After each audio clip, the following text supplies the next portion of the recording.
سلامت رہے تا قیامت رہے۔ تمام دیکھنے اور سننے والوں کو میری طرف سے السلام علیکم۔ پاکستان کا جو دورانیہ جی 75 ایئرز کا، اس کے اندر کتنے غدار پیدا ہوئے اور کیسے پیدا ہوئے اور اس کے عوامل کیا تھے۔ اس کے علاوہ پاکستان پیپلز پارٹی نے یہ سارا جو کھیل کھیلا ہے، اب اس کا پھل کھانے کا کتنا چانس پیدا ہو گیا ہے اور کیا یہ کامیاب ہوگا یا نہیں ہوگا۔ میں اپنی بات شروع کرتا ہوں جی قائد اعظم محمد علی جناح، جنہوں نے پاکستان بنایا، جنہوں نے پاکستان کے لیے جدوجہد کی، اپنی ذاتی زندگی قربان کی، قربان کرنے کے بعد اپنی پرسنل لائف قربان کی، اس کے بعد اچھے خاصے انگلینڈ سے رہتے رہتے بریسٹر تھے، بڑے نامور بریسٹر تھے، وہ بر صغیر پاک و ہند میں آ گئے۔ آ کر انہوں نے پاکستان بنانے کی جدوجہد شروع کر دی۔ علامہ اقبال نے ان کو ایک خواب دیا، خواب پر عمل کرنا شروع کر دیا۔ میں بات ذرا چھوٹی کرتا جاؤں گا، آپ اس بات کا انالیسس خود ہی کرتے جانا جی۔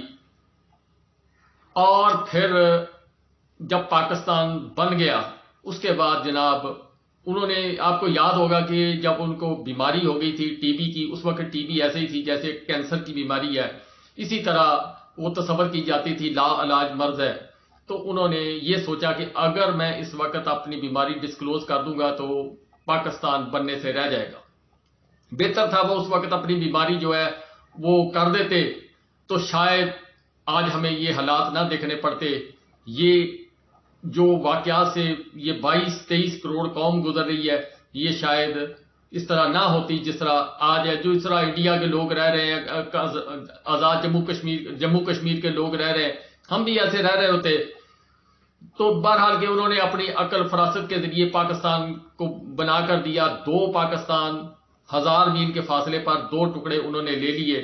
2 فرنٹ وار جو اب بھارت چیختا ہوا نظر آ رہا ہے۔ اگر اس کا انالیسس کیا جائے تو جو قائد اعظم کی سوچ تھی وہ بڑی قابل فہم تھی کہ ایک پاکستان ادھر اور ایک پاکستان ادھر تھا۔ اگر دونوں مل کر مضبوطی سے چلتے تو پاکستان، یہ پاکستان بھارت پر دباؤ ڈالتا، وہ پاکستان اپنی طرف سے دباؤ ڈالتا، بھارت 2 جگہ پر انگیج ہوتا، اور جس طرح کے اس وقت حالات ہے چائنا تیسرا پارٹنر اس میں ہوتا تو شاید کشمیر کا فیصلہ بھی ہو جاتا، اور بھارت جو اپنی منمانیاں اس خطے کے اندر کر رہا ہے یا کرنا چاہتا ہے، یا جو طاقتور سپر پاورز ہیں وہ اسے کروانا چاہتی ہیں، وہ نہ کروا سکتے، یہ تھا۔ لیکن قائد اعظم محمد علی جناح جب آخری ایام تھے تو ان کی گاڑی روکی گئی۔ وہ کس نے روکی وہ میں آپ اس بحث میں آج نہیں پڑھوں گا۔ پھر اس کے بعد بچ گئی جی ان کی بہن فاطمہ جناح، جن کو مادر ملت کا خطاب دیا گیا۔ اب تو بہت ساری مادر ملت پیدا ہو گئی ہیں نا جی، لیکن اس اصل مادر ملت وہی ہے جو مادر ملت قائد اعظم فاؤنڈر جو تھے پاکستان کے بانی پاکستان، ان کی بہن فاطمہ جناح تھی۔ تو پھر لیاقت علی خان آ گئے جی۔ لیاقت علی خان صاحب جب میدان میں آئے تو جو نقشہ اس وقت پیش ہوا ہے جی آپ کے سامنے، یہ روس کا بہانہ، تو وہ شوکت خانم کا بیٹا جو ہے وہ نشانہ، یہ ساری چیزیں ہوئیں، اور اس کے بعد لیاقت علی خان صاحب کے ساتھ معاملات خراب ہو گئے۔ اگر ان کو گولی نہ ماری جاتی تو وہ بھی غدار ہوتے۔ اس کے بعد فاطمہ جناح صاحبہ کے ساتھ جو کچھ ہوا وہ آپ کے سامنے ہے، کس طرح کس نے مطلب کہ جانوروں کو گلے میں لالٹین جو ان کا انتخابی نشان تھا اس کو لٹکا کر شہر شہر گھمایا اور ثابت کرنے کی کوشش کی، جس طرح آج کل شوکت خانم کے بیٹے کے پوسٹر لگائے جا رہے ہیں اسی طرح۔ پھر جناب ان کے اوپر ایلیگیشن لگا دیا کہ غیر ملکی ایجنٹ ہے۔ بہرحال کہ جی وہ اس زمرے میں آ گئیں کہ جس طرح باقی آج کل نیریٹو پیش ہوتا رہا۔ پھر جناب صدر ایوب صاحب، وہ جناب آئے، جب تک ان سے کام لینا تھا لیتے رہے، پھر ان کے گھر سے ہی آوازیں اٹھنی شروع ہو گئی، پھر ان کو نعرہ لگایا ایک جانور کے نام سے لگا، تو وہ اپنے منطقی انجام تک پہنچے۔ اس طرح مکافات عمل ہوا۔ مادر ملت کو غدار کہنے والے یا سننے والوں نے یہ دنیا کے اندر دیکھا یہ کس طرح ہوتا ہے۔ اس کے بعد آگے آ جائیں جی، بھٹو صاحب پیدا ہوئے جی۔ بھٹو صاحب نے شیخ مجیب الرحمان اس کو غدار قرار دیا گیا. اس وقت کے جو لوگ تھے، بھٹو صاحب تھے، انہوں نے مل کر غدار قرار دیا. غدار دینے کے بعد شیخ مجیب الرحمان پھر بھی الیکشن جیت گیا. پھر میں نہ مانوں کی رٹ قائم ہوئی. شیخ مجیب کو غدار کہا گیا. شیخ مجیب کے خلاف یا اس کی پارٹی کے خلاف جو کچھ ہوا، جس طرح آج کل شوکت خانم کی بیٹے کے خلاف جو پارٹی بنی ہوئی ہے اس کے خلاف جو کچھ کام ہو رہا ہے. پھر اس کے بعد بھٹو صاحب نے جناب نعرہ لگایا، تم ادھر ہم ادھر، اور جناب وہ ٹکڑے ٹکڑے ہو گئے ہم لوگ. ہمارا جو جسم تھا وہ کاٹ دیا گیا. اس کے بعد مکافات عمل، بھٹو صاحب نہ کردہ گناہ کے اندر پھانسی دی گئی. پھر وہی الفاظ بھٹو صاحب کو سننے پڑے پاکستان کی عوام کی طرف سے، پاکستان کے طاقتور لوگوں کی طرف سے، کہ یہ سیکیورٹی رسک پاکستان کے لیے. تو ان کو پھانسی دے دی گئی. وہ جائز تھی ناجائز تھی، یہ اللہ تعالیٰ فیصلہ کرے گا جس نے بھی کیا. پھر جناب ضیاء الحق صاحب جنہوں نے یہ کارنامہ سر انجام دیا، اس کارنامے کے دوران جناب وہ برسر اقتدار آ گئے. برسر اقتدار آنے کے بعد پھر پیپلز پارٹی کی باقیات کو ختم کرنے کے لیے تمام تر وسائل، تمام تر حکومتی جو معاملات ہیں ان کو امپلیمنٹ کرنے کی کوشش کی گئی. پیپلز پارٹی کو کوڑے مارے گئے. جو بھی کیا گیا وہ آپ کے سامنے ایک تاریخ ہے. لیکن پھر ضیاء الحق کے ساتھ بھی امریکہ نے کیا یا کچھ یہاں کے لوگوں نے کچھ کیا. ضیاء الحق صاحب کے ساتھ جناب حادثہ ہو گیا، وہ اس دنیا سے چلے گئے. پوری پاکستان آرمی کی رجیم جو ہے وہ اس ہیلی کاپٹر کے اندر، یا C-130 ہیلی کاپٹر کہہ رہا ہوں، C-130 کے اندر بہاولپور کے ریگستانوں میں گم ہو گئی. اس کے ساتھ وہ ساری داستان گم ہو گئی. پھر اس کے بعد اگلا جو مرحلہ شروع ہوا جی، بے نظیر صاحبہ آ گئے. جی بے نظیر صاحبہ پر ایلیگیشن لگنے شروع ہو گئے کہ بے نظیر صاحبہ جو ہیں وہ سیکیورٹی رسک ہیں. انہوں نے کچھ فائلیں بیچ دی ہیں، کچھ جناب یہ کام کر دیا، یہ سیکیورٹی رسک ہو گئی ہیں، کرپٹ بھی ہیں، سارا کچھ ہے. کرتے کرتے جنگ لڑتے لڑتے پھر نواز شریف صاحب برسر اقتدار آتے گئے. پھر نواز شریف صاحب اور یہ دونوں مل کر جنگ لڑتے رہے، گالم گلوچ ہوتے رہے. کسی نے تصویریں گرائیں، کسی نے کسی کو کچھ کہا، کسی نے کچھ کہا. یہ آپ کے سامنے مثال ہے. پھر اس کے بعد مشرف صاحب کو جب جہاز روکا گیا ہوا کے اندر، ان کو روکنے کی کوشش کی گئی. پھر نواز شریف صاحب غدار ہو گئے، سیکیورٹی رسک ہو گئے، اور اس کے بعد ان کو عمر قید کی سزا ہو گئی. پھر وہ اپنی ذہانت، فراست یا اپنے ذاتی تعلقات کی بنا پر یہاں سے نکل گئے. پھر اس کے بعد بے نظیر صاحبہ، ان کے ساتھ جو کچھ لیاقت باغ میں ہوا وہ آپ کے سامنے. سیکیورٹی رسک بھی ختم ہو گیا. نواز شریف اس وقت پھر باہر چلا گیا. جو کچھ بھی ہوا پھر واپس آیا، پھر مفاہمت ہوئی. یہ ساری باتیں اگر غور سے کرتے ہیں تو اس کے بعد پھر جناب دونوں نے مل کر پھر حکومت کی. پھر ایک نیریٹو بنایا گیا کہ 40 سال جو ہمیں بتایا گیا کہ جناب یہ سیکیورٹی رسک بھی ہیں، ڈان لیکس بھی کیا، اور اس کے علاوہ جناب میمو گیٹ سکینڈل بھی کیا. یہ دونوں بندے صحیح نہیں ہیں، کرپٹ بھی ہیں، جو کچھ بھی ہیں. پھر اس کے بعد ایک محسن پاکستان شاید آپ کو یاد ہوں جی، اس وقت دنیا میں نہیں، اللہ تعالیٰ ان کے درجات بلند کرے. ڈاکٹر عبد القدیر خان، انہوں نے پاکستان پر احسان کیا، پاکستان کو ناقابل تسخیر دفاع عطا کیا. بہت سارے ان کے دوست ان کے ساتھ تھے جنہوں کی کاوشوں سے، رات دن کی محنت سے قطرہ قطرہ اکٹھا کر کے پاکستان کی قوم کا پیسہ، کچھ محب وطن پاکستانیوں نے اس میں حصہ ڈالا. اور ڈاکٹر عبد القدیر خان نے کینیڈا چھوڑ کر پاکستان آئے. کس طریقے سے آئے وہ ساری ہسٹری آپ پر موجود ہے. لیکن سوال وہی جو اس ویڈیو کے اندر ہے کہ نظریہ ضرورت کے تحت پھر ان کے ساتھ جو کچھ ہوا، ان کا ایک فقرہ مجھے بہت یاد آتا ہے کہ انہوں نے ایک فٹ پاتھ پر بیٹھ کر ایک انٹرویو دیا تھا جس میں انہوں نے فرمایا تھا کہ میرے سے زندگی میں سب سے بڑی غلطی جو ہوئی وہ یہ ہوئی کہ میں نے اس پاکستان کی بھلائی کی، اس قوم کے ساتھ بھلائی کی، لیکن جس چیز کا میں حقدار تھا اس کا صلہ دینے کی بجائے انہوں نے مجھے ذلیل و خوار کیا. اسی طرح ان پر بھی ایلیگیشن لگے، غدار بنانے کی کوشش کی گئی. ان پر کہا گیا کہ انہوں نے راز بیچ دیے، پیسہ اکٹھا کر لیا. لیکن اگر وہ فٹ پر بیٹھے ہوئے ڈاکٹر عبد القدیر خان کی ویڈیو چیک کریں، پاؤں میں چپل اور نارمل سے کپڑے، یہ ہے جی ان کے پاس کل جو ان کے پاس اثاثہ تھا وہ خیراتی ہسپتال کو دے گئے.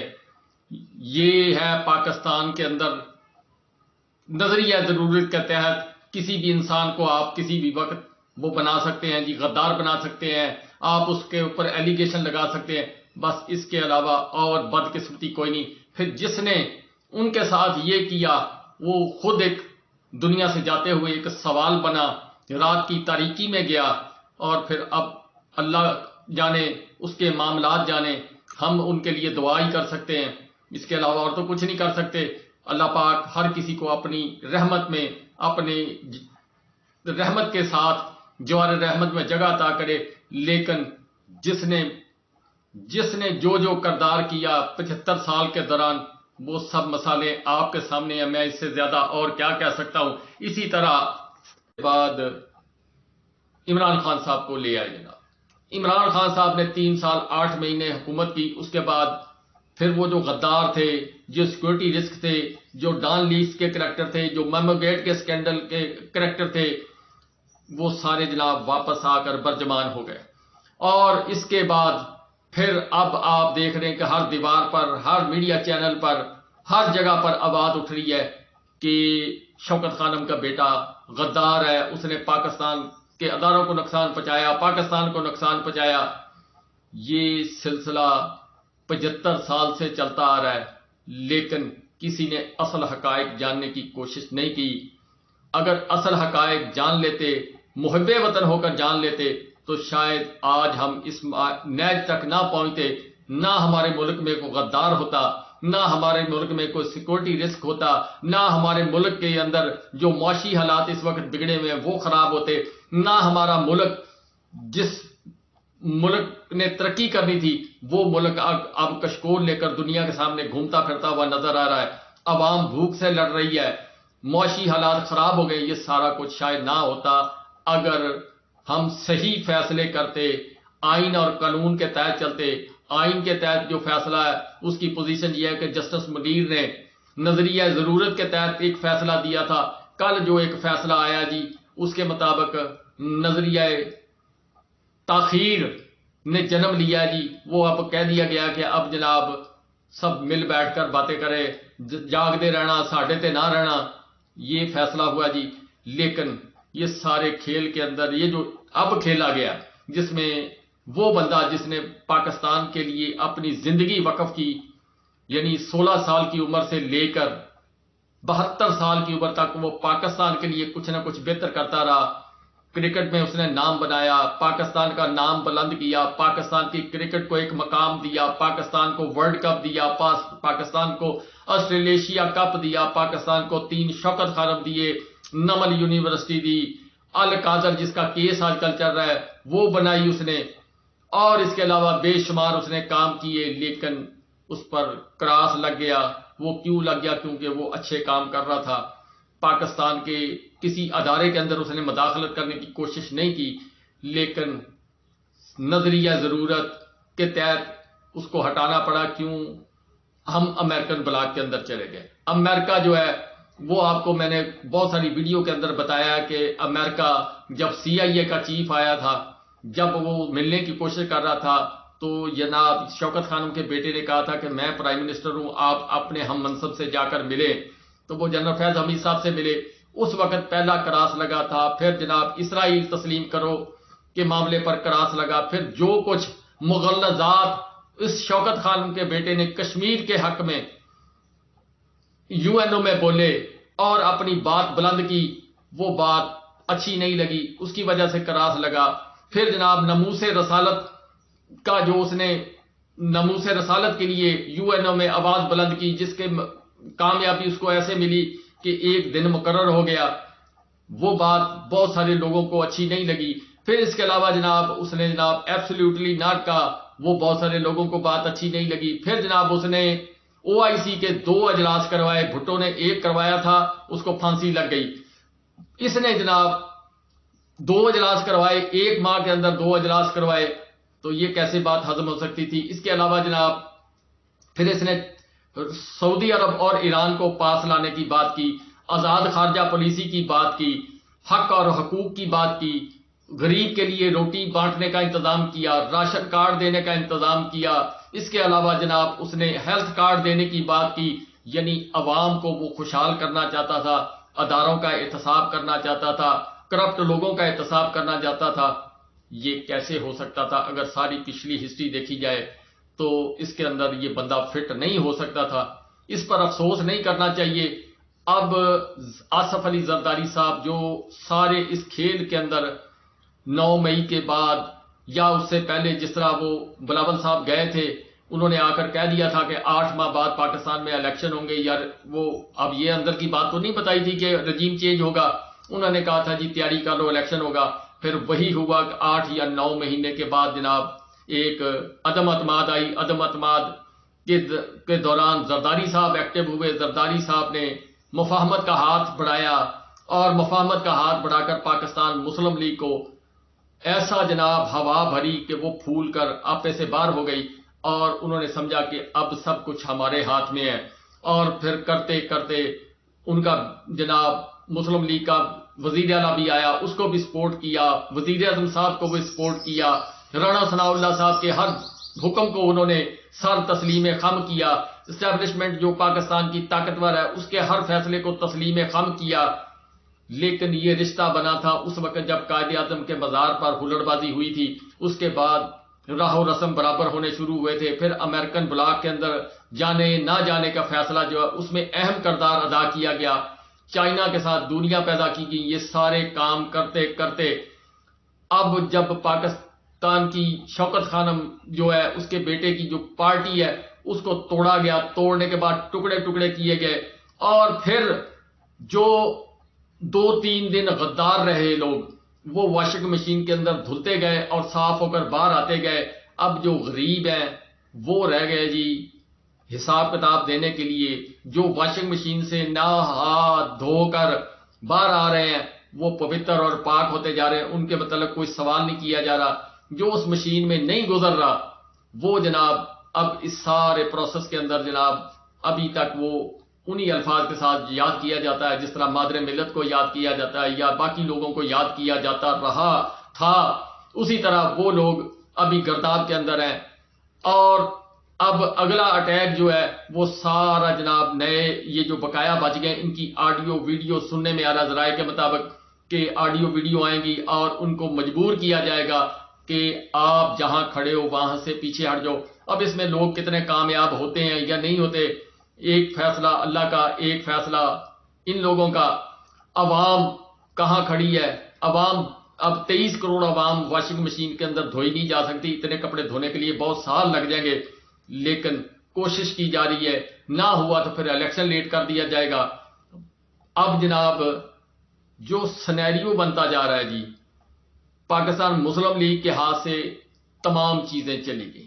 وہ کہتے ہیں لالچ بری بلا، اب یہ لالچ کس طرح اپنے منطقی انجام کی طرف جاتا ہوا نظر آ رہا ہے کہ یہ جو گروپ بنے ہوئے ہیں کچھ یہ سیٹیں نکالیں گے، کچھ سندھ کے اندر سے مفاہمت کے بادشاہ سیٹیں نکالیں گے، کچھ جناب کے پی کے سے نکالی جائیں گی، کچھ کوئٹہ سے نکالی جائیں گی، اور اس کے بعد مفاہمت کے بادشاہ ایوان صدر میں چلے جائیں گے، بیٹا ان کا وزیر اعظم بن جائے گا، جو بائیڈن صاحب کا حکم بھی پورا ہو جائے گا، اور اس کے بعد جو دھڑے بنے ہوئے ہیں یہ سارے ضم ہو جائیں گے۔ پنجاب جو ہے وہ بانٹ بونٹ کے دے دیا جائے گا، کے پی کے اندر اسی طرح ہی ملی جلی حکومت بنے گی، کوئٹہ کے اندر ملی جلی حکومت بنے گی، سندھ کے اندر طاقتور حکومت بنے گی جی۔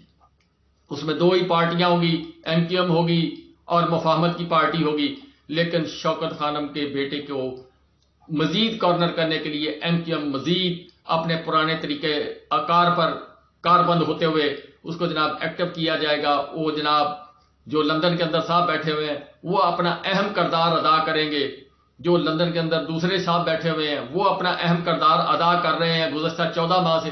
یہ سارا کچھ ہوتے ہوتے اب سوال پیدا ہوتا ہے جی کہ کیا یہ کامیاب ہو جائیں گے؟ کیا مزید جو گلو ہے وہ ان کو جوڑ کر رکھ سکے گی؟ کیا پاکستان جن مسائل کے اندر گھرا ہوا وہ پاکستان کو کامیابی سے وہاں سے نکالنے میں یہ لوگ کامیاب ہو جائیں گے. میرے خیال کے مطابق 1 سال 1.5 سال زیادہ سے زیادہ 13-14 مہینے کے بعد پاکستان ایک دفعہ پھر الیکشن کی طرف جائے گا اور بہت سارے سوال اس وقت پاکستان کے سامنے کھڑے ہوں گے. پاکستان اس کے جوابوں کے اندر گھرا ہوگا لیکن پاکستان جواب نہیں دے سکے گا. الیکشن کمیشن صاحب نے ذرائع کے مطابق یہ بتایا جی کہ جو الیکشن ہم نے کروانا ہے اس میں جو انٹرنیشنل آبزرورز ہیں جو یہ نوٹ کرتے ہوتے ہیں کہ پاکستان کے اندر یا کسی ملک کے اندر الیکشن فیئر ہوئے ہیں یا دھاندلی زدہ ہیں، ان کے متعلق جناب انہوں نے کہا جی کہ یہ ان کو آنے کی اجازت نہیں دی جائے گی تاکہ ہم نے جو پلان کیا ہے اگر وہ آ گئے تو وہ بہت سارے سوال اٹھائیں گے. لیکن سوال یہ پہتا آپ نے آبزرور کو تو روک دیا، آپ صحافی کو تو نہیں روک سکتے. یہاں سے جو کچھ سوشل میڈیا پر جائے گا اس کو تو نہیں آپ روک سکتے. بہرحال کہ اپنی پوری طرح کوشش کی جا رہی ہے جی کہ شوکت خانم کے بیٹے کا نام سیاست سے مٹا دیا جائے. شوکت خانم کے بیٹے کا نام جناب پاکستان سے مٹا دیا جائے. کیا یہ سارا کچھ مٹانے کے بعد پاکستان ترقی کر جائے گا؟ پاکستان میں خوشحالی آ جائے گی؟ پاکستان نے جو قرضے غیر ملکیوں کے دینے وہ دے سکے گا؟ کیا پاکستان کو IMF پیکج دے دے گا؟ کیا امریکہ جس نے سارا کھیل کھیلا وہ پاکستان کے لیے جناب کو ڈالروں بڑا جہاز بھیج دے گا؟ یا ہمیں پھر سوچنا پڑے گا کہ جتھے دی کھوتی اتھے آن کھلوتی.